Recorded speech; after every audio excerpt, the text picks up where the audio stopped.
Bilan des innovations techniques et actualisation des cahiers des charges du Conseil agricole. C'est le thème au centre des échanges entre les acteurs de la filière coton réunis à Bouaké.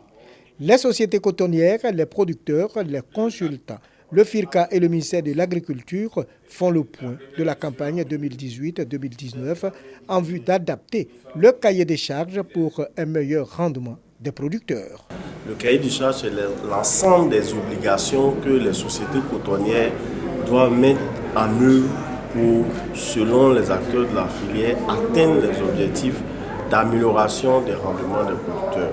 Les producteurs se réjouissent des innovations techniques qui ont permis d'améliorer les rendements et accroître les revenus, mais souhaitent que les efforts soient faits pour la modernisation de leurs activités. Et la pénibilité avec laquelle les producteurs de coton font le coton, si jamais on arrive à moderniser, ce serait bon.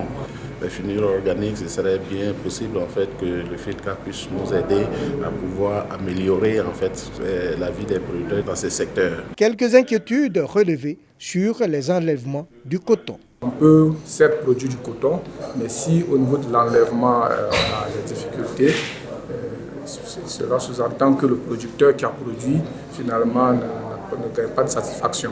La présentation des objectifs du programme par le FIRCA, la production et l'utilisation de la fémure organique et la mise en œuvre du traitement pesticides sur seuil. Autre point important abordé à cette session.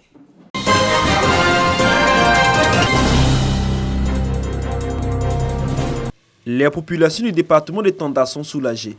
L'hôpital général de la ville voit son plateau technique renforcé. Le conseil régional dote le service de chirurgie d'une table d'anesthésie de dernière génération.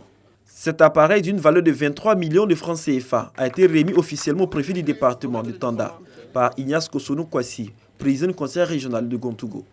Cette table d'anesthésie est un moniteur de chevet utilisé au bloc opératoire pour contrôler toutes les fonctions respiratoires et cardiovasculaires du malade pendant l'opération.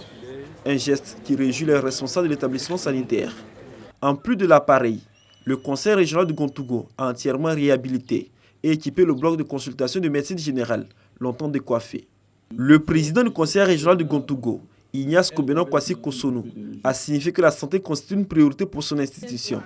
Le préfet de Tanda, Nathalie Akukwaku, a félicité l'équipe régionale pour les nombreux efforts consentis pour le bien-être des populations et invité les agents de la santé au bon usage du don.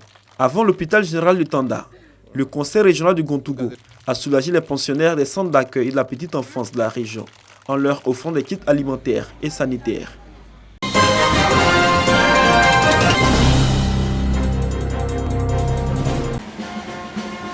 À Boudé, localité située à 40 km d'Agboville dans la région de l'Agnibi-Tiassa. Cette sous-préfecture figure parmi les structures sanitaires dont le plateau technique a bénéficié d'un relèvement. La maternité a été pourvue en table de consultation, d'accouchement, de kits de pèse de bébé et de matériel de première nécessité. Un changement positif qui vise à garantir la naissance de nos futurs cadres citoyens actifs. C'est un don d'une entreprise de promotion immobilière qui apporte sa contribution à la réduction du taux de mortalité à l'accouchement. Aujourd'hui, on est en joie. Avant qu'on fasse l'accouchement, il y a un moment là, on va à Beauville. On ne sait pas comment on va faire. La nuit, on ne sait pas comment on va faire pour venir. On souffre. En tout cas, je remercie le combat. L'équipement de la maternité d'Aboudé a été couplé au lancement d'une campagne de dépistage des cancers du sein et du col de l'utérus, campagne à laquelle plus de 500 femmes ont participé.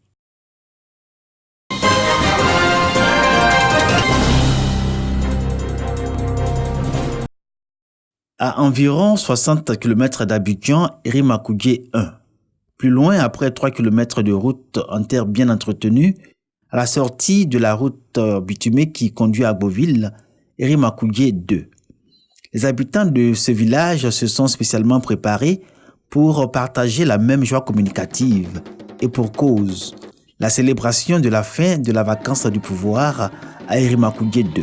Tout le village s'est réuni et on a décidé d'avoir un chef. Les femmes se sont levées, les jeunes se sont levés, ils ont vu que c'était lui qui devait être chef. La transition s'est passée de manière pacifique. J'invite tous mes frères, toutes mes soeurs à nous mobiliser autour du chef du village afin de conduire notre village au développement. À la place publique du village, une atmosphère de fête.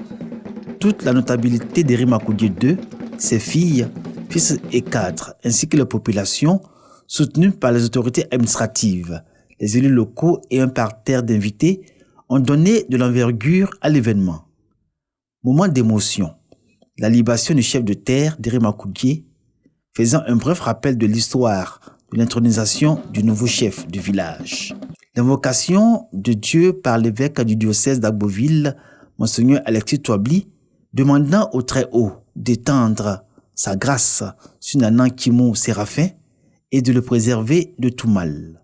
Il doit travailler à ce que les problèmes de forêt par rapport à ses voisins soient réglés dans un climat de paix et il doit donner à ses habitants un comportement de paix par rapport à ceux qui sont venus vivre avec eux. Tout ce que nous demandons au chef est qu'il arrive à nous envoyer les bailleurs de fonds pour que les gens puissent investir dans ce village. Le nouveau chef d'Herima Koudje II, objet de toutes les attentions, porte les espoirs des populations de ce village. Cette année, nous avons mis notre mandat sous, comme priorité donc, de notre mandat l'éducation et la santé.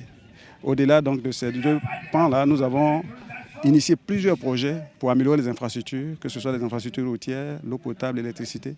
Et les chefs du village sont les chevilles ouvrières donc dans les villages à susciter la participation et à mettre en mouvement toute cette dynamique communautaire que nous voulons.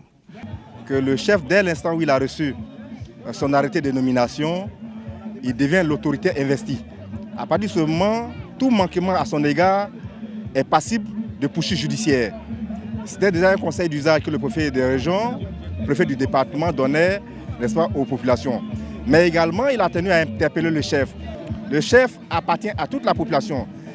Le traduit le pagne symbolique qui lui a été remis, qui rassemble l'ensemble des couleurs témoignant du mélange de la population. Et donc, c'est une fin heureuse. Le nouveau chef d'Herima Koudje II a été désigné à l'issue d'une concertation populaire selon les us et coutumes en pays abé. Il a reçu le pouvoir des mains du chef de terre, intérimaire jusqu'à l'installation officielle de Nanan Kokola Kimou Séraphin. Anciennement haut fonctionnaire de l'administration douanière, il va se consacrer entièrement à son village. À charge pour lui de conduire les affaires locales et coordonner les actions de développement dans l'union, la solidarité et la cohésion intercommunautaire.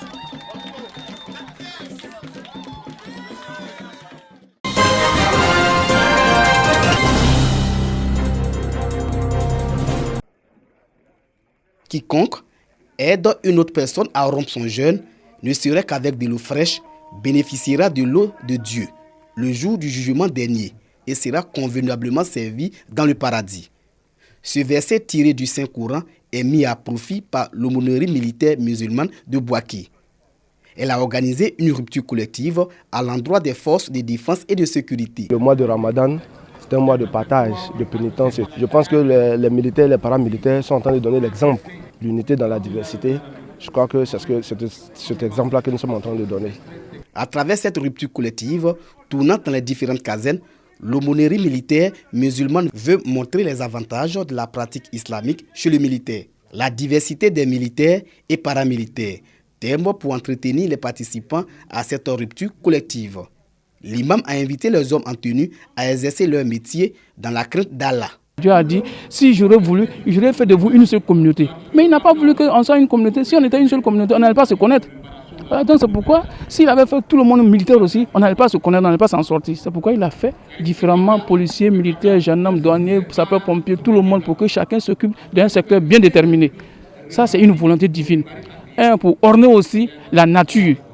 La rupture collective, initiée par l'aumônerie militaire musulmane de la région du Békay, est à sa 2e édition. Le jeûne du Ramadan est le 4e pilier de l'islam.